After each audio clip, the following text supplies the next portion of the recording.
Senator Rand Paul has put out a video calling on Americans to resist anti-science mask mandates and to defy the orders of the mini tyrants. Now, this is devolving into an all-out propaganda war, which is par for the course. And Rand Paul is trending on Twitter with 168,000 tweets. That is a lot of tweets. Well, many of the establishment activists are putting out overt disinformation right now. They're either falsely framing what Rand Paul said, or they're actually showing photos from 6 or so years ago of Rand Paul getting a standard, I think it's like a measles booster, and claiming that Rand Paul is actually vaccinated for COVID. Well, if you've been following the news and you know who Rand Paul is, you would know that he actually contracted COVID and said that he would not be getting the vaccine because of his natural immunity. Well, that's between him and his doctor, and he can say whatever he wants to say. I'm not here to talk about science in that regard. I'm here to say, so long as the media, the establishment institutions keep putting out contradictory information, there will never be unity in this country. And that made me I saw this video and I started thinking, what is going on? How is this? We've got not only Rand Paul trending, but Obama variant. What is that? Obama had a big old birthday party. A big old birthday party with a big old tent in Martha's Vineyard. Celebrities were showing up. Nobody was wearing masks. Apparently, well, I should say there's photos of most people not wearing masks. Maybe somebody some point was. And they tell us that not to ignore it. A New York Times reporter on CNN saying, but they're sophisticated, vaccinated. That doesn't change anything. We're being told right now that even if you're vaccinated, you got to wear a mask. So how is it that they are claiming Obama is fine and safe to do whatever he wants? It's no surprise then when the former president, Barack Obama, defies all of the mandates and all of the restrictions that regular people are going to be like, I'll follow his lead. But of course, when Rand Paul comes out and says it, what happens? They say that he's a crackpot. They say he's telling you to completely ignore the CDC, which is not at all what he said. But this is the nature of modern culture war propaganda. Check this out. I'm going to show you some stuff. New York Times reporter faces backlash over sophisticated vaccinated crowd comments about Obama party. DJ was posting photos from the party. Ain't nobody wearing masks that I can see. Look at that. They're all dancing, having a good time. I mean, maybe someone somewhere was wearing a mask, sure. Apparently, they made this person take his videos down. Then we get Dr. Fauci saying the Sturgis bike rally is a potential super spreader event, but saying nothing about Obama. You come out and you do this, and you will lose the trust of the American people. So I'll tell you this. I don't think Fauci's serious. I don't think any of these Democrats are serious. I think they actually don't care about any of this stuff. Now, as I always say, I'm not here to tell you what to do. You go talk to your trusted medical professionals, show them any story you're concerned with, ask them to give you answers. That's what doctors are for. It's the other crazy thing, too. People are telling me like they don't trust their doctors. And I'm like, but don't you have to go to them for like other things, too? So just find someone you trust. I know I always say it, but it bears repeating. As for how it's affecting our country, though, when Fauci knows this criticism is real, when the Democrats know they're being heavily criticized for a double standard and they keep doing it, you're going to have to come out and tell me that every single one of these people is so mind-blowingly stupid. So mind-blowingly stupid, they keep doing the same thing over and over again. All right, I can believe it, I guess. So incredibly mind-blowingly dumb. Now, perhaps you are but a humble Democrat and you not a fan of mine, maybe, or somehow you found this video and you're saying it's all these right wingers are dumb anti-vaxxers. I'm only saying one thing. If you want to convince people to wear masks and get the vaccine, you cannot ignore Lollapalooza, Black Lives Matter, and Barack Obama's birthday party and then expect people to think you're being honest. Joe Rogan, he came out and said, the vaccine passports are one step closer to dictatorship. Oh, bro, we are so far above and beyond, my friend. I mean, Joe's right. But let's take a look. Let's start with the Rand Paul, and I'll show you what's going on. From politicsusa.com. I love this one because Politics USA is certified by NewsGuard. 90 out of 100, they say. They tell you who owns it. They label their advertising. They don't publish false content, but they don't avoid deceptive headlines. Okay. What does that mean? Deceptive, false. Isn't it? It's really interesting to me that NewsGuard can say their headlines are deceptive, but not false. Wait, what? How does that make sense? Either you're being truthful or you're not. Sure. Well, I can maybe show you one example. Check this out.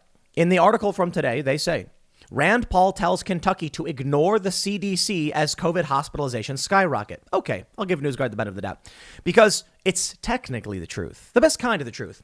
Rand Paul said to ignore specific anti-science mask policies. He didn't say ignore the CDC, full stop. Of course, what did Ron Filipkowski say? Rand Paul today, quote, "It's time for us to resist. They can't arrest all of us. No one should follow the CDC." He then says he will introduce amendments to defund any government agency that seeks to enforce CDC guidelines, including schools. A bit of a stretch, missing a lot of context. Rand Paul said no one should follow the CDC's anti-science mask guidelines or something to that effect. I think the full context is important. I'm not saying Rand is right, and I'm not saying you should do what he says. Not at all. I'm saying you should actually go talk to someone else about your medical, what you should do. You make decisions for yourself. Don't come to me for your life choices. But Rand Paul didn't say that. It's actually quite incredible that they, look at this. Now, they go on to mention what he said. It's time for us to resist. They can't arrest all of us. They can't keep all of your kids home from school. We don't have to accept the mandates, the lockdowns, the policies of the petty tyrants and bureaucrats. Paul later claimed, Nancy Pelosi, you will not arrest or stop me or anyone on my staff from doing our jobs. The fascinating thing about this is that they can write articles like this completely and mind-blowingly oblivious to the fact that Obama just had a massive celebrity birthday party. If they are saying it's fine, though, because they're sophisticated and vaccinated, why then are they mandating masks regardless of vaccination status? Obama is acting in violation of the CDC guidelines. So long as you have that, no one is going to listen to you. But of course, there's more. Let's take a look at this tweet from Dr. Senator Rand Paul. And we can see here this photo. One person said, Senator Rand Paul getting the vaccination to prevent serious problems from COVID. I got vaccinated too. Won't you join us? Please get the vax. And there is a photo of Rand Paul getting a shot of some sort. Interesting. What could that be? Okay, well, my credits to Newsweek. Fact check. Does a photo show Rand Paul getting a COVID vaccine? This is what they're using right now to propagandize. And this is why I'm telling you it is activist, establishment, elitist propaganda. They are telling you that Rand Paul, while advising people against the CDC guidelines, is actually vaccinated himself. He's a grifter. He's lying. And this is what drives people. Lies from the mainstream media. Because you know what I think? I think there are two overarching parent trees in the culture war. And people always say it's authoritarian, libertarian, it's nationalist, globalist. No, I think it's people who blindly trust the media and people who don't. That's it. So here's what ends up happening. In the people who blindly trust the media, you get like Sam Harris, right? Sam Harris, apparently, there was a Twitter thread talking about why people don't trust the establishment, and from the guys from Trigonometry. And Sam Harris said something like, yes, I understand, but we still have to trust the institutions. What? You see, that is the, like, if we were doing left and right based on do I trust the media, Sam Harris is like center left. Like, I know there's reasons not to trust them, but let's trust them anyway. And then you have center right, which would be like, I'm not going to trust them. I'll trust some of the stuff they put out if I can verify it, but, you know. And then you'll get your general understanding of why this country is only about 50.2% vaccinated. Because half the people are like, dude, you came out and said X and Y at the same time, and those contradict each other. Meanwhile, and that's this discerning crowd. Then you get the other side where they're just like, I believe whatever the media says, even if it's contradictory. Now, there are some... with people like Sam Harris, who are trying to seem reasonable, but still telling you to do something that makes no sense. On the right, you actually get crackpots. You get people who are like, the media's lying, the history books are lying, and they believe insane things. So look, everybody's got their fringe elements. The problem is the right doesn't control cultural institutions. Check this out. Newsweek says, a photo of Senator Rand Paul receiving an injection has been spread on social media as his stances on vaccinations have been questioned. As Senator Paul's positions on vaccines and restrictions amid the pandemic have faced scrutiny in some corners, Twitter users have shared the photo showing him receiving an injection and suggesting it is him being vaccinated against COVID-19. Paul said in May he will not get vaccinated as he has already had COVID-19. He also authored a column for the Courier-Journal in which he pushed against the suggestion that people who have already been infected should receive the vaccine. In a video posted to his Twitter account on Sunday, he said, we understand. The CDC, which Paul criticizes in his video, continues to recommend people still get the vaccine even if they have previously been infected with COVID. But you should talk to your doctor. Yes, you should be vaccinated regardless of whether you have already had COVID. That's because experts do not yet know how long you are protected from getting sick again after recovering from COVID. Several Twitter users responded to Paul's post with a photo of the senator with his sleeve rolled up getting a vaccine, suggesting it was COVID. However, while the photo is real and shows Paul receiving an injection, it was taken long before COVID. In the photo, neither he or the person performing the injection is wearing a mask, an indication the photo was not taken during COVID times. The photo is from February 2015, taken by New York Times reporter Jeremy W. Peters. It shows Paul receiving a Hep A booster shot in the Capitol physician's office at the time. Paul also shared a photo of himself receiving the booster. And it's tweeted 2015. You can see it.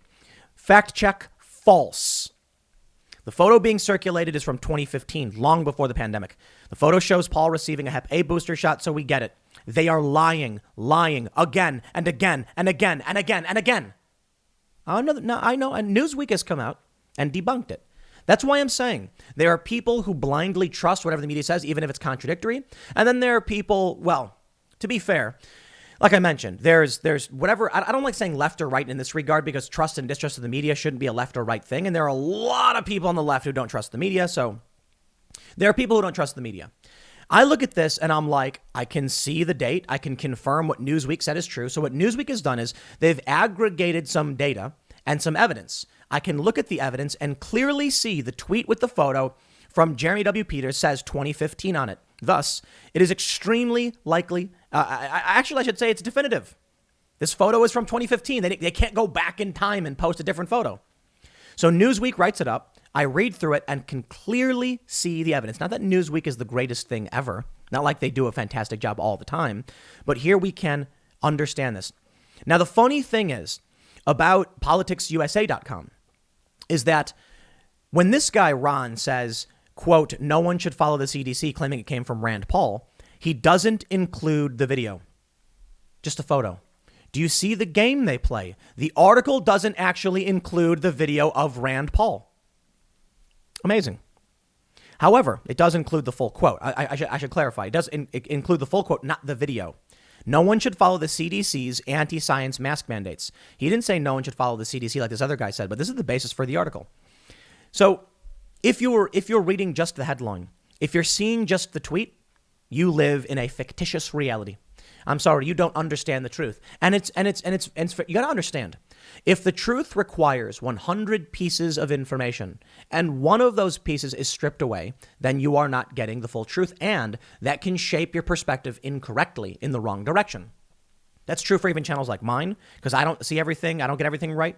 But the problem with this is that it seems to be intentional. They purposefully omit a key point of what he said. There's a big difference between saying no one should follow the CDC and no one should follow anti-science mask guidelines. Not that I'm saying I agree with Rand Paul. I'm not. I'm pointing out the double standard and the hypocrisy. Then you get something like this. I love it. From Fox News, a New York Times reporter received backlash on social media after making a comment on another network that critics believe dismissed the concerns about Obama's star-studded maskless birthday party. New York Times White House correspondent Annie Carney discussed the controversy surrounding Obama's much criticized Martha's Vineyard celebration, where he was seen not wearing a mask, and used the term sophisticated crowd, saying that the guests were following all the safety precautions. The clip sparked outrage on social media, including from Glenn Greenwald, who wondered aloud why more people weren't concerned about the spread of the Delta variant of the coronavirus at Obama's party. That's why Obama variant was trending. A New York Times reporter on CNN justifying Obama's huge maskless birthday bash because he only invited a sophisticated vaccinated crowd is about as emblematic of liberal discourse as it gets, Greenwald tweeted. What happened to all the concerns about vaccinated people passing Delta to the unvaccinated? It doesn't matter when Obama does it. These people are authoritarians, okay? This is what you need to understand. When the media says the sky is blue, and then they say, okay, and the next day they say the sky is green, and they say, okay, that's authoritarianism. Strict adherence to the authority apparatus. When Barack Obama does whatever he wants and flouts the rules, that is authoritarianism. When they say the authority can do no wrong, and you can say and do whatever you want, that's authoritarianism. Libertarianism calls for a little bit more logic. And I don't mean big L Libertarian Party libertarianism, because I got to be honest, most of those guys, most of those people at the Libertarian Party, weird. Except mostly for the Mises Caucus. I mean, they seem to be pretty all right. But for regular people, seeing the inconsistency and the lies, it ain't going to work. I wonder, how do we pull ourselves out of something like this? Look at this. One law for bikers, another for Obama. Fury as Fauci scolds Sturgis rally as a potential super spreader event, but says nothing about Obama. Fauci was blasted for saying he was worried about the Sturgis motorcycle rally as a potential super spreader event, but not mentioning Barack Obama's controversial birthday party. And you know what? I'll be honest. Let's talk reasonably. Who would you be more concerned about getting and spreading COVID? A bunch of bikers or a bunch of celebrities and world leaders?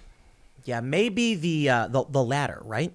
I mean, Obama is a former president. The people showing up to his party are celebrities. They reach high positions. They meet with important and privileged people, people who run industry and people who run government. All right, well, I may not be a fan of most of those people, but shouldn't they be worried that this is going to cause a super spreader event among our top tier politicians and world leaders and celebrities? And, well, not so much celebrities, but celebrities who may then go on and meet with other world leaders. They should. They don't. It's the weirdest thing, isn't it? They don't seem to care. Why? I'll tell you this.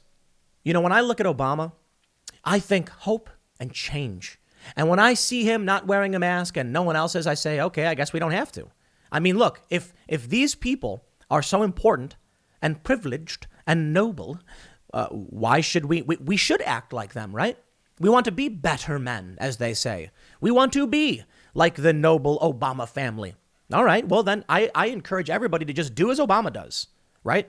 And I genuinely, I'm not going to tell you what to do. I shouldn't tell you to do anything. I'm just saying, I think a lot of people will be inspired and will act like Obama does because, you know, he's the one who's leading the charge and showing us how to be better people, right? I mean, you wouldn't want to imply that Obama was a bad person, was a liar and a hypocrite, and all these celebrities are liars and hypocrites. There's a study that came out.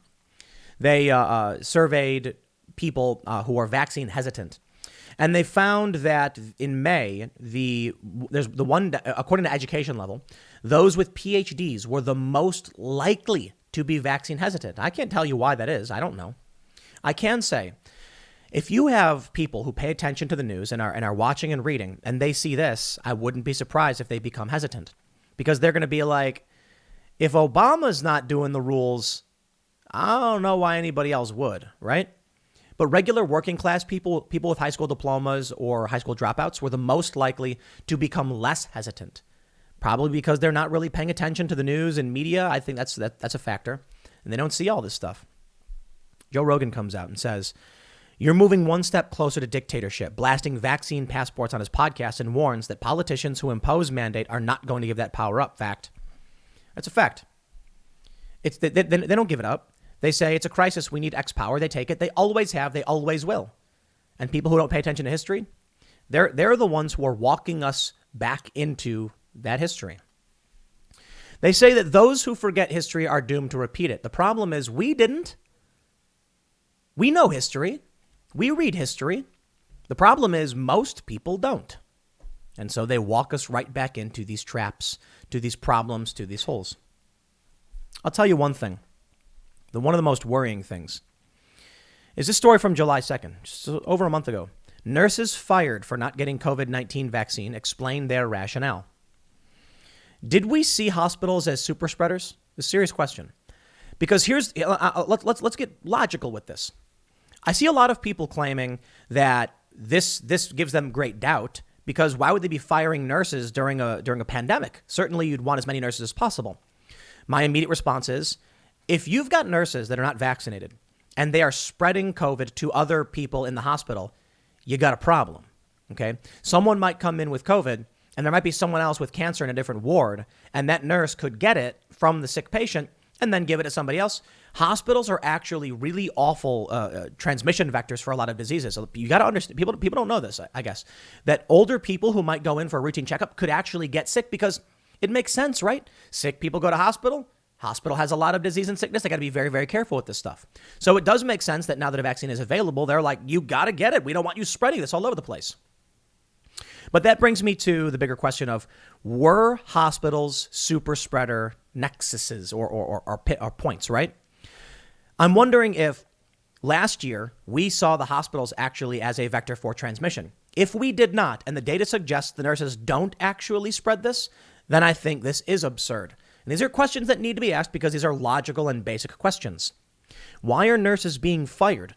Perhaps it's because they were vectors for transmission. I don't recall the stories about that, though. I don't. I mean, we gave all the nurses PPE. We gave them all goggles. I suppose a vaccine would be substantially better than the personal protective equipment. But there's a lot of concerns about whether or not there's going to be more variants, whether or not there's going to be more breakthrough cases. And in Israel's been reporting that efficacy has been diminishing. And the CDC says they don't know how long the vaccine actually protects you. I'm sorry, not the vaccine. Well, that may be the case. They don't know how long natural immunity lasts. I would then ask, politely and reasonably, how long do the vaccines last? If natural immunity doesn't last that long, do the vaccines last longer? I mean, like, honest question. I'm not trying to say anything doubtful about it. The question's for your doctor, to be completely honest. I'm just saying, when people hear that nurses are getting fired, then in the end, you're going to have a lot of people questioning all of this. These are just more and more reasons why when the establishment Democrat leftist types come out and say things like, we're not getting past this because of these stupid Trump anti-vaxxers, blah, blah, blah. I'm like, Trump's pro-vax. Ron DeSantis is pro-vax. When you come out with these double standards, people doubt you. How do we solve for that? I don't know. But I can tell you this. They're never going to let a good crisis go to waste. They're never going to give up these emergency powers. So follow the news. Be discerning. Do your own research. There's an interesting thing I'll say, right? You know, Sam Harris isn't completely wrong when he says we still have to trust some institutions. He's right. Like I showed you from Newsweek, they gave us the evidence that we can verify and understand the logic. You've got to watch out for when they use anonymous sources and other garbage sophistry. But for the most part, look, I'm using Yahoo News. I'm using New York Post, Daily Mail, Newsweek. Certainly, we trust them to a great deal, to be honest, because we can verify a lot of that stuff. But it's a quality. I would say, like, overall, the news industry, and I don't mean blogs, I don't mean rage bait, is at like a 65 out of 100. So we're planning I think this will be really, really fun, actually. We're planning, I've been planning this for some time, a fact-checking organization. We're gonna randomly sample 100 articles from different news outlets from the past month, and then we're going to rate them, give them strikes based on the standard, like SPJ or like Reuters ethics. Don't like the things you're not supposed to do in journalism. One violation for any article means the article is an X, stricken. And then we'll say, you know, X out of 100 were positive, you know, news articles. I think the news industry as a whole is probably at like a 65 out of 100. I think if you were to randomly sample 100 news articles from mainstream news sources, again, I don't mean like Huffington Post and so on. I mean like the New York Times, the Wall Street Journal. You'd find that like 65 out of 100 are probably going to be legit, straightforward, and good news. But I don't mean good news is positive. I mean like a good job. What you need to understand is a lot of news is really dry. An article will be like, today Donald Trump flew to Morocco to meet with an oil exec or something. And that's like very short. And you're like, okay, that there's nothing violative in there, right? But the problem is that when it comes to politics, everything's loaded. And so we're constantly being inundated with this garbage. If we actually randomly sample across the board, you'd find a lot of what they cover is actually fine.